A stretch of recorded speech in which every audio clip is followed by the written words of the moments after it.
Boa tarde, pessoal do nono ano.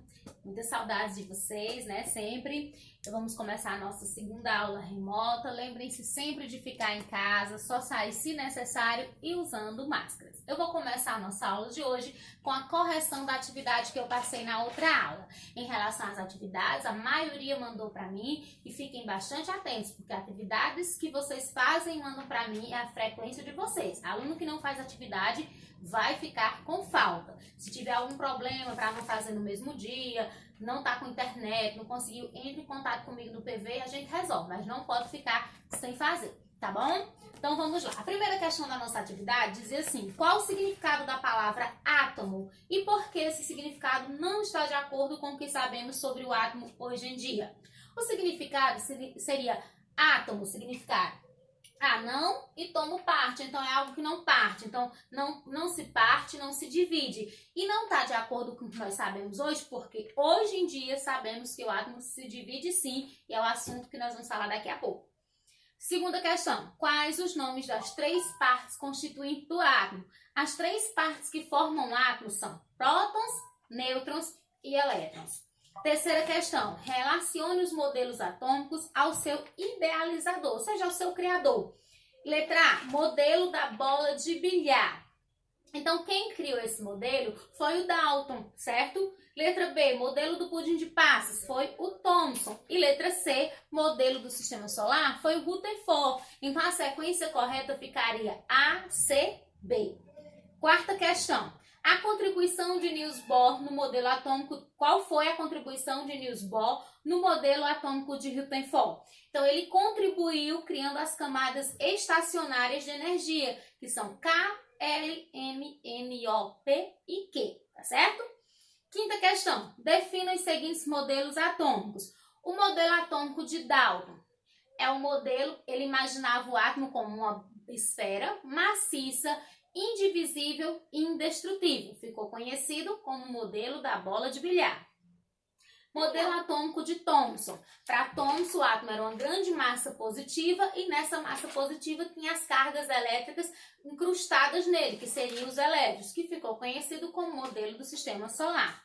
E o modelo atômico do Rutherford Bohr é aquele sistema que se assemelha ao sistema solar. Por quê? Para ele, o átomo teria o núcleo, que seria pequenininho, que seria o Sol. E ao redor desse núcleo nós teríamos os elétrons girando na eletrosfera. Então, formaria o sistema solar, tá certo?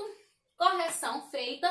Nós vamos agora iniciar um assunto que a gente vai falar, continuar falando sobre o átomo e suas partículas e vamos, depois disso, também fazer uma pequena atividade. Prestem atenção. Nós vamos falar do átomo. Como eu já disse, o átomo significa não parte, o que não está de acordo com o que nós sabemos hoje, porque nós sabemos que o átomo, ele se parte, ele se divide sim, e ele se divide em duas regiões. O átomo ele teria duas regiões importantes, que é o núcleo, que é como se fosse aqui o centro do átomo, e ao redor dele nós teríamos as camadas, né, que vão formar a eletrosfera. Então, o átomo, ele vai ter essas duas regiões, núcleo e eletrosfera. No núcleo eu vou ter prótons e nêutrons, e na eletrosfera eu vou ter os elétrons. Então, as três partes constituintes do átomo vão ser prótons, nêutrons e elétrons, tendo outras partículas menores ainda que são mais estudadas especificamente na física quântica, tá certo? Aí nós temos no núcleo, nós vamos ter os prótons. Os prótons, eles têm uma carga positiva, eles têm uma massa bem maior do que os elétrons, e os nêutrons que têm uma carga zero. O núcleo, ele é muito menor do que a eletrosfera. Para vocês terem uma ideia de relação de tamanho, imaginem o Maracanã, aquele estádio gigante, e uma bola no centro do Maracanã. Então, essa bola de futebol que está no centro do Maracanã seria o núcleo. E a estrutura do Maracanã, as arquibancadas, tudo seria a eletrosfera. Então, vocês podem ter ideia de quanto a eletrosfera é grande e de quanto o núcleo é pequeno.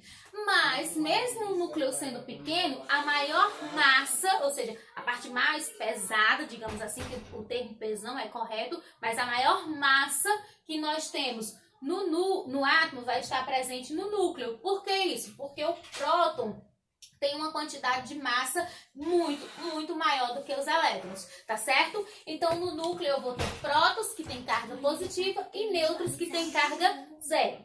A eletrosfera, como eu já disse, na eletrosfera nós vamos ter os elétrons. Os elétrons, eles têm uma massa bem menor do que o próton e eles têm uma carga negativa, certo? E para explicar essa existência, porque a gente sabe que cargas opostas se atraem.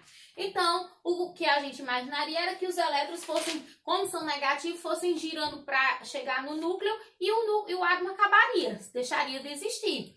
E se o átomo deixasse de existir, tudo que nós conhecemos também deixaria de existir, porque tudo que nós conhecemos é feito por átomo. Isso não acontece porque aqui entra a intervenção do Niels Bohr.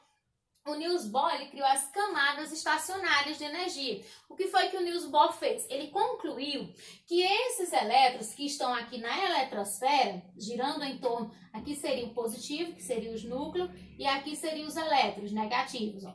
Então, ele concluiu que esses elétrons que estão aqui girando em torno desse núcleo, eles estão em camadas que têm uma quantidade de energia determinada. E por essa quantidade de energia, eles não vão acabar caindo todos sobre o núcleo, certo? Então, cada camada dessa tem uma quantidade de energia e também tem uma quantidade de elétrons que suporta. O Niels Bohr chamou as camadas de K, L, M, N, O, P e Q. Para cada camada dessa, ele disse o número máximo de elétrons que elas podem suportar. A camada K, ela suporta no máximo 2 elétrons. A camada L suporta no máximo 8 elétrons.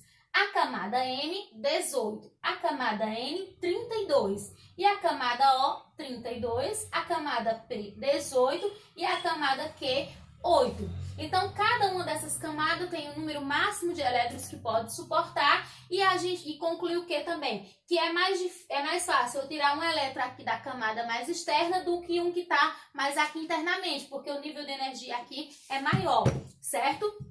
E quando a gente fala de camadas, aí a gente vai precisar fazer o estudo de distribuição eletrônica. Que isso a gente vai fazer na próxima aula, tá certo? Porque vai precisar de mais detalhes, porque a gente precisa fazer esse estudo agora para quando formos no capítulo que formos ver ligações químicas, vocês estejam por dentro para poder entender. Mas por hoje a gente vai parar aqui, recapitulando para vocês, a gente viu que o átomo, ele se divide sim, e ele se divide em 3 partes, né? Que são prótons, nêutrons e elétrons. Lembrando que essas cargas, elas vão ser no núcleo, o átomo tem 2 regiões. Essas 2 regiões são núcleo e eletrosfera. No núcleo eu tenho prótons positivos, nêutrons negativos. E na eletrosfera eu tenho os elétrons negativos, tá certo? E aqui são as camadas de energia, que cada uma das camadas tem um número máximo de elétrons que deve ser ocupado por ela. Na próxima aula a gente vai falar sobre distribuição, também vamos falar sobre o átomo, a diferença entre o átomo e o íon, tá bom? Para vocês também, hoje eu vou colocar, além da videoaula que eu estou passando para vocês, e vou colocar também fotos do conteúdo e uma atividade. Lembrando que a atividade vocês devem copiar as perguntas no caderno, resolver e mandar a foto para mim. Tá certo? Eu estou disponível para tirar dúvidas das 3h30 até as 5 da tarde e para receber a atividade no máximo até na quarta-feira da próxima semana, tá certo? E além disso, quando eu postar essa aula, eu vou postar um vídeo para vocês de apoio muito interessante que vai falar sobre a história dos modelos atômicos, que é o tema da nossa aula anterior. Esse vídeo ele é muito dinâmico, muito interessante. É o vídeo mais interessante que eu já vi falando sobre modelos atômicos. Então, a gente iria assistir juntos se tivéssemos tendo aula presenciais, mas como não estamos tendo, vocês vão assistir aí de casa e eu assisto aqui também, tá certo? Então, assistam o vídeo dos modelos atômicos, a videoaula e façam as atividades bem direitinho. Tchau, um abraço para todos.